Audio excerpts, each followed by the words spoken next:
Hello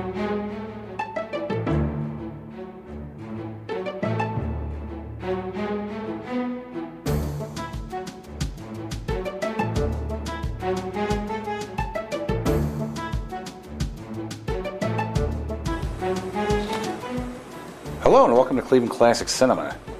Tonight's movie is 1946's Angel on My Shoulder, directed by Archie Mayo. The first time I saw this film was on the Channel 23 all-night movie. I was casting around for something to watch, and when I saw the title of the film, I was intrigued. I knew what it was about, having heard of it before, and I always liked the stars, Paul Muni and Claude Rains, so I tuned in. I enjoyed it. It wasn't great, but it was very good. The thing that surprised me was that it was sort of an inversion of the classic Here Comes Mr. Jordan, which was written by Harry Segal, who wrote the story and screenplay for tonight's film. In Here Comes Mr. Jordan, a boxer played by Robert Montgomery is killed in a plane crash, but his spirit is taken from his body to heaven before the crash by an overzealous guardian angel. The problem is that it wasn't Joe's time to die, and since his empty body was burned in the crash, they have to find him a new body to occupy. In Angel on My Shoulder, career criminal Eddie Cagle, played by Paul Muni, is murdered by a henchman and sent to hell. Once he gets there, however, he's so consumed with a desire for revenge that he refuses to buckle under to the various demons supervising him and fights like the tough guy he is, getting the attention of Satan, who in this film calls himself Nick. Seeing Cagle's obsession with getting even, he sees a way to ruin the reputation of upright Judge Frederick Parker, also played by Muni, who has been reforming souls Nick was counting on possessing. Through a process I'm still not quite sure of, Nick switches Cagle with Parker, goading him on by promising he can get revenge on his murderer if he does what Nick instructs him to do. Angel on My Shoulder is kind of a strange film. Some people have a tendency to view films made in the 30s and 40s as kind of run-of-the-mill, unimaginative films, but nothing could be further from the truth. There are dozens of films that feature pretty out-there stories, like tonight's movie, the aforementioned Here Comes Mr. Jordan, $1 Million Legs, which is one of the most bizarre comedies I've ever seen, and If I Had a Million, which we'll be showing soon. The fact of the matter is, as archaic as the studio system was, every once in a while a head of production with some guts and an interest in pushing the borders of the norm would okay a movie that otherwise would have never gotten a green light.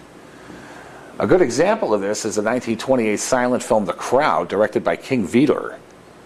Vidor wanted to direct a film about the trials and tribulations of a regular guy, a face in the crowd.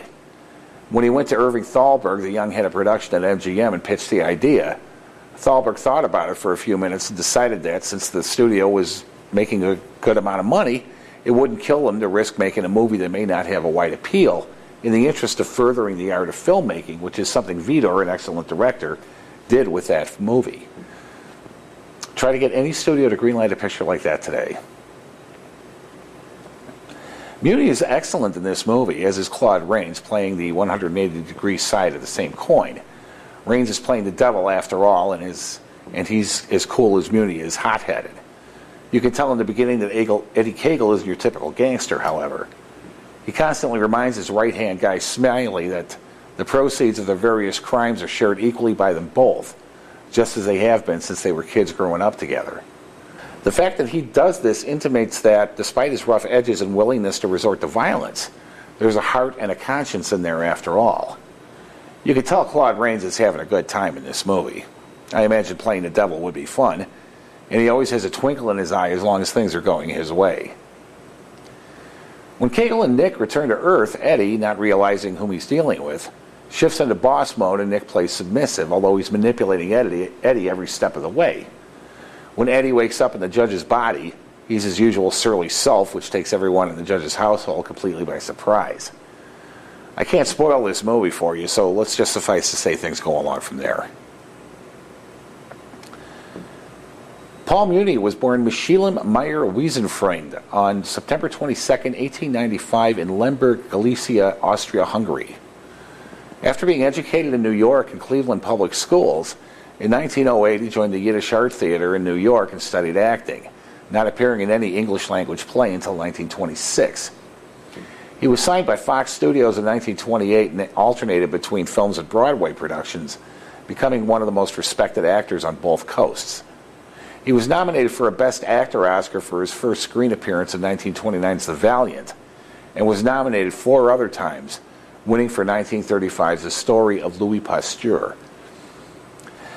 You have to watch his performance in this movie. The first time I saw it, I thought he was overdoing it a bit until about a quarter of the way into the film. He walks with a swagger that tells you a lot about the character he's playing. His body language is amazing. His clipped staccato delivery is perfect as well. He comes off like a real hood.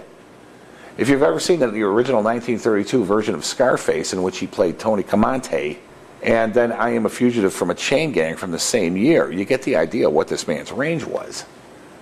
Although he made only 28 film and television appearances, splitting his time between Hollywood and Broadway, he's remembered rightfully as one of the best actors this country has ever produced. Paul Muni died from heart failure on August 25, 1967 in Montecito, California. Claude Rains was born William Claude Rains on November 10, 1889 in London, England. The son of noted stage actor Frederick Rains, he grew up in and around the theater, starting out as a page boy and eventually working his way up to stage manager. His first acting job was at age 11 when he appeared in Nell of Old Drury. He moved to America in 1913 to act in New York, but returned to England at the outbreak of World War I, fighting in a Scottish regiment stationed in Europe. He remained in England after the war, sharpening his acting skills and teaching at the Royal Academy of Dramatic Arts, where Laurence Olivier and John Gielgud were students of his. He returned to New York in 1927, appearing in over 20 roles on Broadway before being offered a screen test by Universal Pictures. Utilizing his incredible voice, they cast him in his second movie, 1933's The Invisible Man, and he became a major star as a result of his performance in that film.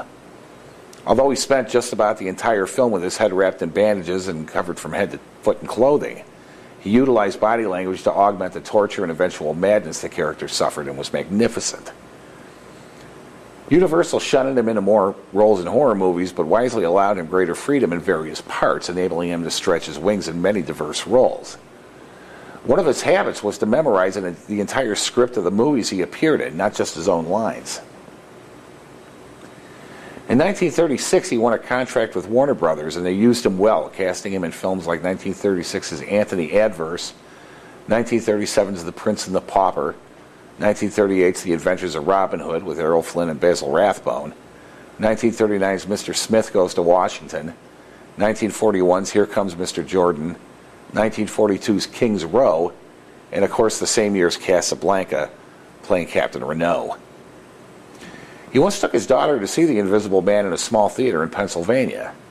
It was the first time she'd ever seen her father on screen, and as he sat in the back row with her explaining how the effects for the movie had been accomplished, he also explained this to the people in the theater because once his voice was recognized, everyone quit listening to the movie and listened to Rains instead. He appeared in 76 movies and TV shows throughout his career and never disappointed. He once said, "Often we secretly like to do the very things we discipline ourselves against. Isn't that true?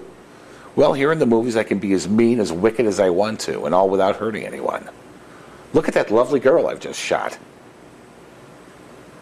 Claude Rains died from an intestinal hemorrhage on May 30th, 1967 in Laconia, New Hampshire. Ann Baxter was born on May 7th, 1923 in Michigan City, Indiana. The granddaughter of architect Frank Lloyd Wright. She was 11 when her family moved to New York City, which at the time was, and actually still is, the epicenter of the entertainment industry.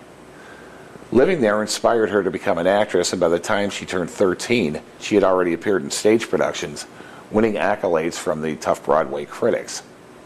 From there, she won entrance into an exclusive acting school and tried her hand in Hollywood, where she was judged too young for a film career. She returned to New York but went back to Hollywood 2 years later, and when her screen test was seen by the moguls of the 20th century, she was awarded a 7-year contract. Loaned out to MGM, she appeared in 1940's 20 Mule Team and appeared in a number of other lesser films for 20th Century. In 1942, she appeared as Lucy Morgan in The Magnificent Ambersons. She received her first Oscar nomination after appearing in 1946's The Razor's Edge, and in 1950 landed the role of Eve Harrington in the classic All About Eve. She was nominated a second time for the Oscar, but lost to Judy Holliday in Born Yesterday. After appearing as Nefertiti in 1956's The Ten Commandments, she split her time between movies, television, and the stage. Some viewers may remember her as playing both Zola the Great and Olga, Queen of the Cossacks, in the 1960s TV show Batman. Ann Baxter died from a brain aneurysm on December 12, 1985 in New York City. You know, this is a bit worrisome. Angel on My Shoulder is a good movie, and I believe that makes 3 shows, not necessarily in a row, but 3 shows nonetheless, where we broadcast a good movie. And I'll get the idea that this is going to become a trend. We do have a reputation to uphold after all, so the crap movies will soon return. All right, enough of that nonsense. Right now, sit back, relax, and enjoy Angel on My Shoulder, right here on Cleveland Classic Cinema.